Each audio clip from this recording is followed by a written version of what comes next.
Olá, bem-vindos ao programa Portal de Luz.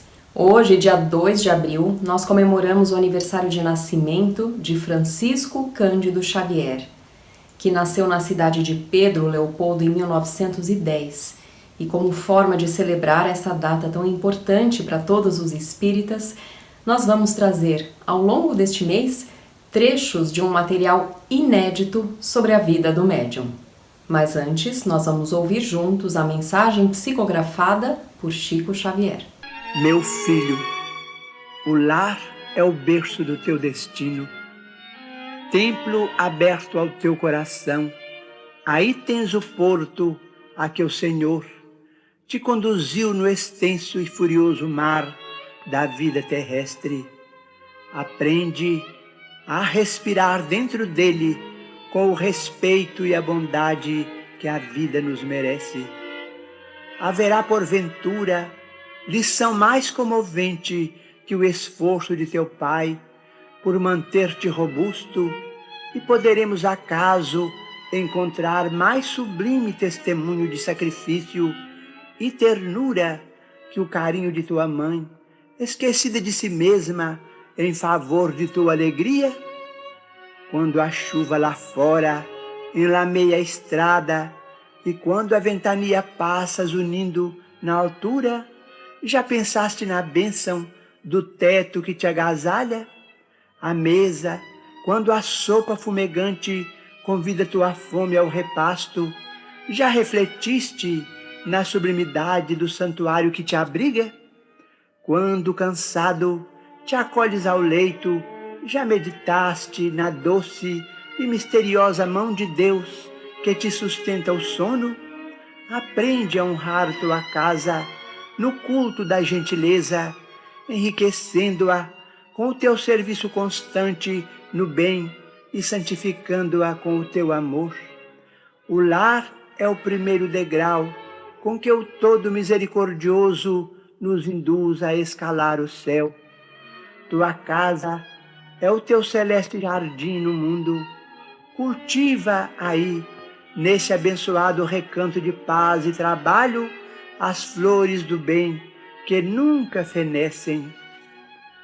Ajuda-o na preservação da tranquilidade e do bem-estar, porque um dia, de fronte preocupada como agora acontece ao teu pai e à tua mãe, crescido e pensativo, terás um lar diferente, onde entrarás como Senhor e, inclinado sobre algum rosto alegre e saltitante como o teu, igualmente dirás: ah, meu filho, meu filho.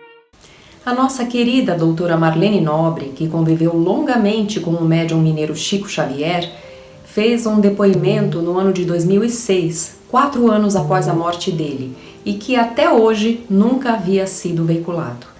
Esse material inédito e riquíssimo, que só poderia ter sido gravado com alguém que o conhecia e o respeitava profundamente como ela, nós iremos mostrar a partir do programa de hoje e ao longo do mês de abril. E nessa primeira parte que nós vamos conferir agora, ela nos conta sobre o início da parceria entre o médium e o seu mentor espiritual, Emmanuel, e o começo dos trabalhos de psicografia em Pedro Leopoldo.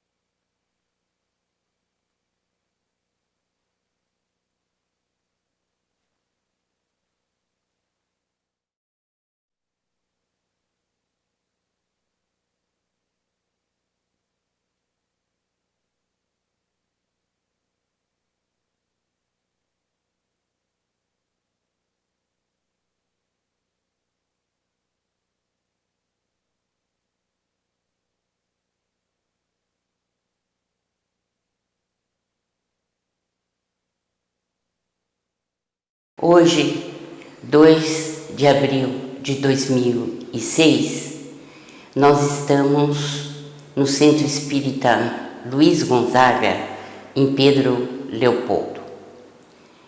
Exatamente hoje, a Casa Espírita de tantas recordações, está fazendo 56 anos. É particularmente emocionante para nós voltarmos ao local onde Chico Xavier, nosso querido Francisco Cândido Xavier, recebeu muitas mensagens e espalhou para o mundo as alegrias, as bênçãos do Consolador. Emmanuel, seu guia, desde 1931, certamente antes ele já o acompanhava, mas efetivamente para a tarefa, a partir de 1931, quando Chico completou a maioridade, Emmanuel, esse guia admirável, apareceu pela primeira vez nos arredores do açude, aqui em Pedro Leopoldo. Estou falando da obra Chico Xavier Emmanuel, que contém 412 livros, mas que na realidade nós temos hoje mais 2 obras surgindo da mesma psicografia e que estavam esquecidos no tempo e no espaço. De modo que estamos hoje no Centro Espírita Luiz Gonzaga, recordando a fase de Pedro Leopoldo. Certamente, se esta casa foi fundada em 1950 e aqui se passou muita coisa interessante, mas, obviamente, se Chico começou em 1917 a psicografia, certamente o Luiz Gonzaga ainda não era desta forma como vemos hoje, passou por determinadas reformas. É sabido, a história nos mostra que foi inicialmente a casa de José Xavier, irmão de Francisco Cândido Xavier, que cedeu uma parte do seu lar tão simples, tão abençoado, para as primeiras reuniões daquilo que viria a ser o Centro Espírita Luiz Gonzaga. Como todos nós sabemos, em 1917, dia 8 de julho, Chico recebeu a primeira mensagem de um espírito amigo. Ela não foi conservada, porque na realidade ninguém tinha ideia do que aquele médium representaria para o mundo. Então nós vemos que neste recinto, que para nós está eivado de saudade, de respeito, de amor, de carinho, este foi a partir de 1950, com a reforma que foi feita. Estamos, pois, numa das dependências do Centro Espírita Luiz Gonzaga reformado, tendo o Lico como presidente em 1950 e durante algumas décadas eu mesma tive a oportunidade de entrevistá-lo para a Folha Espírita em Revista, em homenagem a Chico Xavier, em 1977, quando ele aqui ainda era o presidente da casa. E hoje continua nossa irmã Lucília, sua esposa, e sua filha, a nossa querida Célia Diniz. Então, o Lico Diniz era o companheiro de Chico, presidente da casa. Mas o que nós estamos vendo aqui é o quarto, uma dependência, onde eram feitos os passes, mas isto tudo era o recinto, o ambiente onde Chico Xavier respirava, trabalhava, infundia tanta coragem ao público. É sabido que Chico Xavier, ao longo de todos esses anos de mediunidade, de 1917 até 2002, praticamente, pouco antes de desencarnar, em 30 de junho de 2002, ele apertou a mão de milhões e milhões de criaturas, de pessoas, transfundindo paciência, coragem, bondade. Neste recinto, pois, nós sentimos as vibrações de tudo aquilo que representou para o mundo a obra de Chico Xavier. Aqui ele iniciava o trabalho de psicografia e ia até altas horas da madrugada. Na semana que vem, nós vamos continuar a assistir trechos desse material inédito gravado pela doutora Marlene Nobre em 2006. E ela vai continuar nos contando mais sobre a vida e a importância da obra do médium. Nós vamos agora para um breve intervalo e voltamos já.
A Creche Lar do Alvorecer é uma entidade assistencial mantida pelo grupo espírita Caibar Schutel.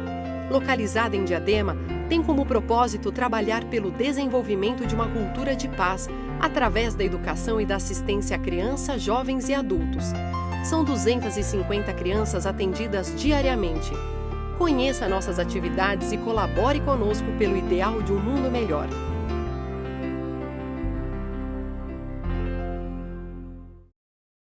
Nós vamos ouvir agora a nossa amiga Sandra Marinho no quadro Educa a Tua Alma. Tudo bem, pessoal?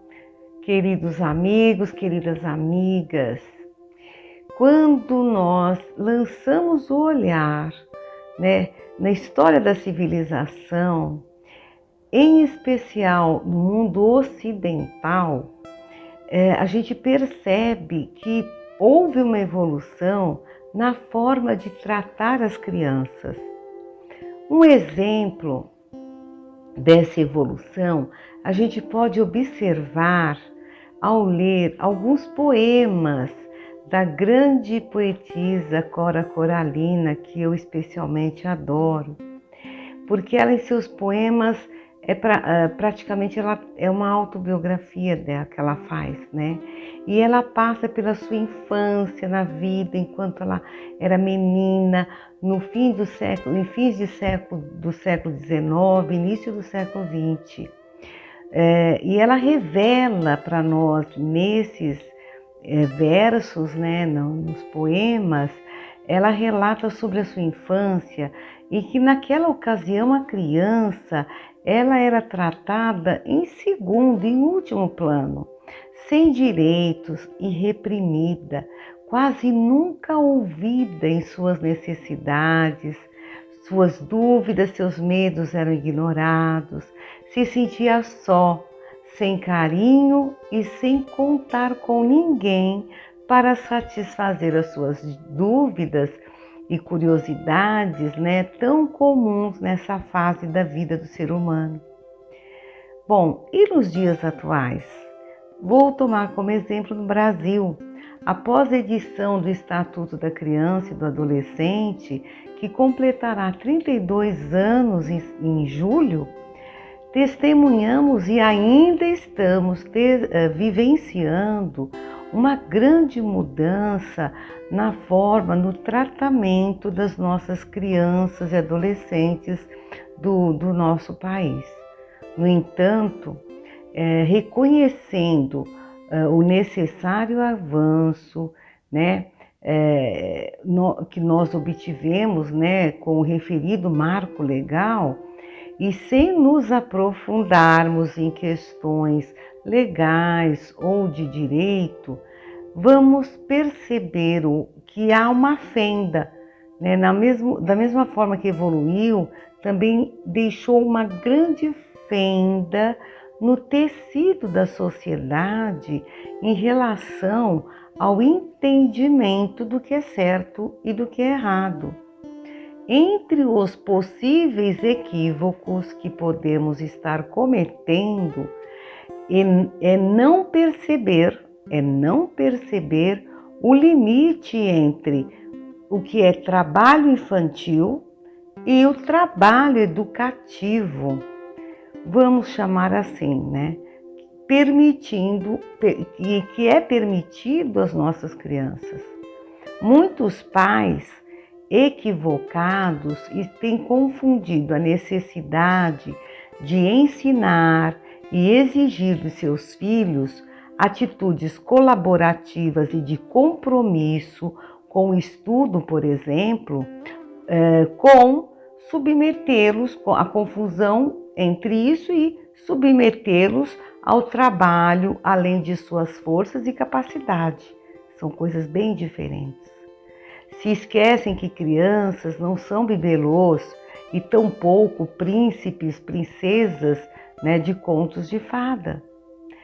Sem distinção da classe social, cada qual, dentro das condições financeiras, preservam os seus rebentos de todo e qualquer tipo de colaboração doméstica.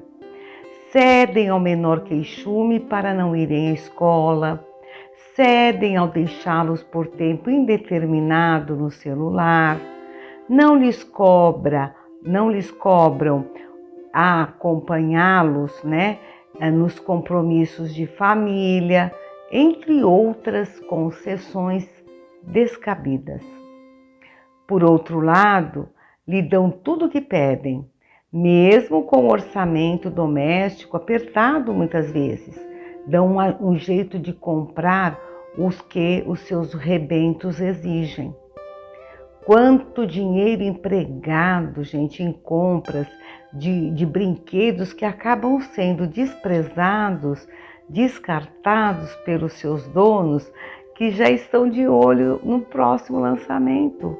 A gente vê isso todo Natal, Dia das Crianças. Ou seja, há uma inversão perniciosa de valores, ao passo que não exigimos das crianças que elas façam a sua parte, estudando, colaborando no lar e com a comunidade que lhes cerca, dentro das responsabilidades próprias de cada idade.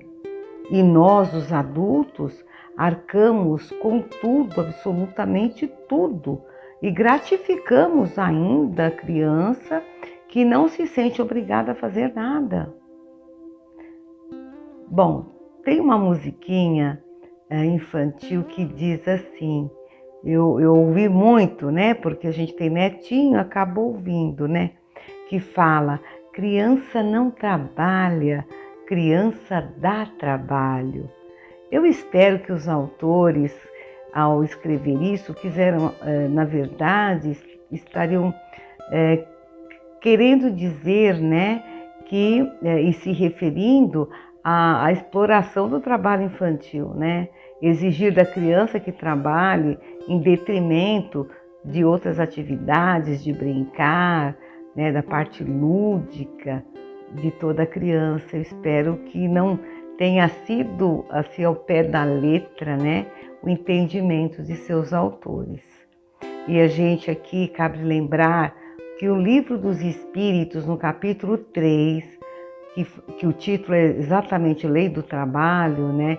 Nas perguntas 674 e 675, nos esclarece que a lei do trabalho é uma necessidade para o homem e que afirma que tanto o corpo, né? E afirma que tanto o corpo quanto o espírito trabalha e que trabalho, por sua vez, é toda ocupação útil, certo?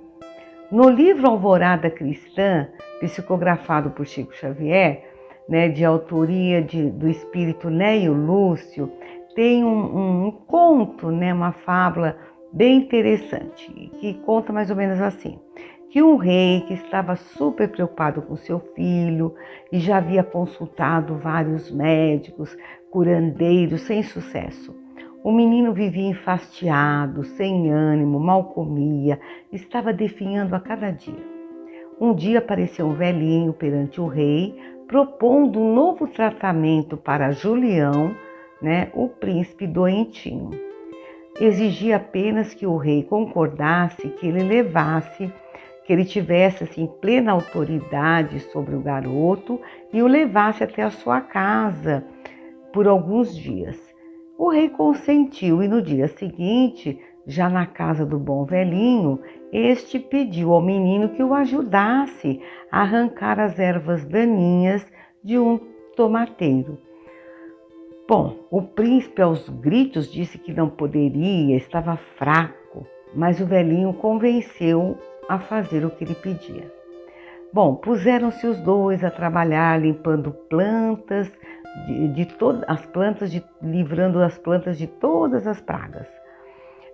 Quando o sol ia alto, o bom velhinho convidou o menino para almoçar e o garoto devorou uma grande tigela de sopa e uma cesta de frutas. No dia seguinte, o velhinho chamou o menino cedo e pediu para que ele o ajudasse a levantar uma parede.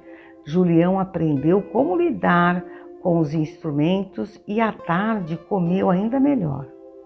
Bom, no fim de uma semana, dando continuidade ao programa de recuperação, o velhinho combinou que todos os dias Julião acordaria cedo, tomaria banho, trabalharia na terra de manhã e após o almoço pegaria livros e cadernos e estudaria. E à noitinha, né, claro, o príncipe poderia passear em companhia de outros jovens. Acontece que, ao fim de 2 meses, Julião era devolvido aos braços paternos, né? Na verdade, todo rosado, robusto, feliz, disposto e cheio de vontade de ser útil e de fazer algo de bom. O rei, agradecido, quis pagar ao velhinho sábio, mas ele recusou, dizendo que o maior salário de um homem reside na execução da vontade de Deus e recomendou: ensina a glória do serviço aos teus filhos e tutelados, e o teu reino será abençoado, forte e feliz. Pensemos nisto e até o próximo encontro. E agora nós vamos ouvir o nosso amigo Maida com o Momento Doutrinário. Olá, amigas e amigos. Como sempre, é uma satisfação muito grande estarmos novamente juntos em mais um Momento Doutrinário. Hoje convidamos a todos para refletirmos sobre o conteúdo do capítulo 11, Intercessão, contido no livro Missionários da Luz, onde o Espírito André Luiz, através da psicografia de Chico Xavier, mostra-nos a interação entre espíritos encarnados e desencarnados, a qual ocorre sobretudo durante as refeições. André Luiz, após receber convite do instrutor Alexandre, dirigiram-se à casa de Esther, cujo esposo Raul havia cometido suicídio. André Luiz acreditava que bastava invocar Raul através dos poderes mentais, para que Raul fosse ouvido sem dificuldades. Alexandre, entretanto, comentou que seria o método mais fácil, porém, para que o serviço intercessório seja completo, o mesmo exige alguma coisa de nós mesmos. Quem dá o bem é o primeiro beneficiado. Quem acende uma luz é o que se ilumina em primeiro lugar. O serviço de colaboração fraternal, André, no plano dos espíritos, reclama esforço, tolerância e diligência. Assim, conversando, chegaram à casa da pobre viúva, que se localizava em Rua Modesta e, embora relativamente confortável, parecia habitada por muitas entidades de condição inferior, o que André Luiz observou sem dificuldade pelo movimento de entradas e saídas, antes mesmo da nossa penetração no ambiente doméstico. Entramos sem que os desencarnados infelizes nos identificassem a presença, em virtude do baixo padrão vibratório que lhes caracterizava as percepções. O quadro, porém, era doloroso de se ver. A família constituída da viúva, 3 filhos e um casal de idosos permanecia à mesa de refeições no almoço muito simples. Entretanto, um fato até então inédito para André Luiz chamou-lhe a atenção. 6 entidades envolvidas em círculos escuros acompanhavam os familiares na refeição, como se estivessem tomando alimentos por absorção. Aturdido, André Luiz solicitou esclarecimentos ao instrutor Alexandre, o qual comentou que os quadros de viciação mental, ignorância e sofrimento nos lares sem equilíbrio religioso são muito grandes. Onde não existe organização espiritual, não há defesas da paz de espírito. Isto é intuitivo para todos aqueles que estimem o reto pensamento. Após ligeira pausa, Alexandre prosseguiu, dizendo que aqueles que desencarnam em condições de excessivo apego àqueles que deixaram na crosta, neles encontrando as mesmas algemas, quase sempre se mantêm ligados à casa, às situações domésticas, aos fluidos vitais da família. Alimentam-se com a parentela e dormem nos mesmos aposentos onde se desligaram do corpo físico. André questionou se esses espíritos chegam a se alimentar de fato, utilizando os mesmos acepipes de outros tempos, face à satisfação das entidades congregadas ali, absorvendo gostosamente as emanações dos pratos fumegantes. Alexandre, então, acrescentou que tomar alimentos pelas narinas não é exclusividade dos espíritos, pois o próprio homem encarnado, vejam meus amigos e amigas, recebe mais de 70% da alimentação comum através de princípios atmosféricos captados pelos condutos respiratórios. Alexandre confirmou ainda que as substâncias cozidas ao fogo sofrem profunda desintegração. Então, os nossos irmãos, viciados nas sensações fisiológicas, encontram nos elementos desintegrados o mesmo sabor que experimentavam quando se utilizavam no envoltório carnal. André Luiz ponderou que seria desagradável tomar refeições com companhia de desconhecidos e da espécie que então observavam. Alexandre esclareceu que não eram desconhecidos, mas familiares diversos que os próprios encarnados os retêm com as suas pesadas vibrações de apego doentio.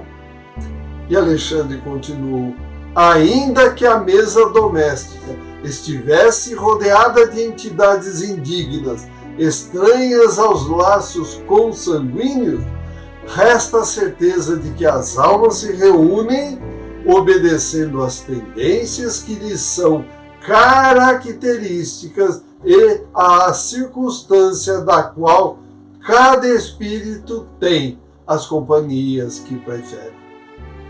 A mesa familiar é sempre um receptáculo de influenciações de natureza invisível.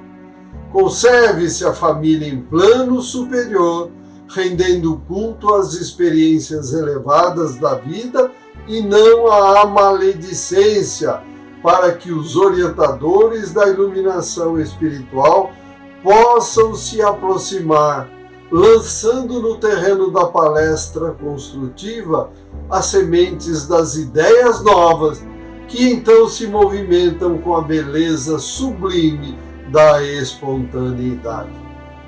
Lembramos, meus amigos e amigas, que pela lei de afinidade, a maledicência atrairá, como diz Alexandre, os caluniadores invisíveis, e a ironia buscará, sem dúvida, as entidades galhofeiras e sarcásticas, que inspirarão o anedotário menos digno, deixando margem vastíssima à leviandade e à perturbação, tal qual como ocorre aqui com os encarnados, atraindo os familiares desencarnados de análoga condição.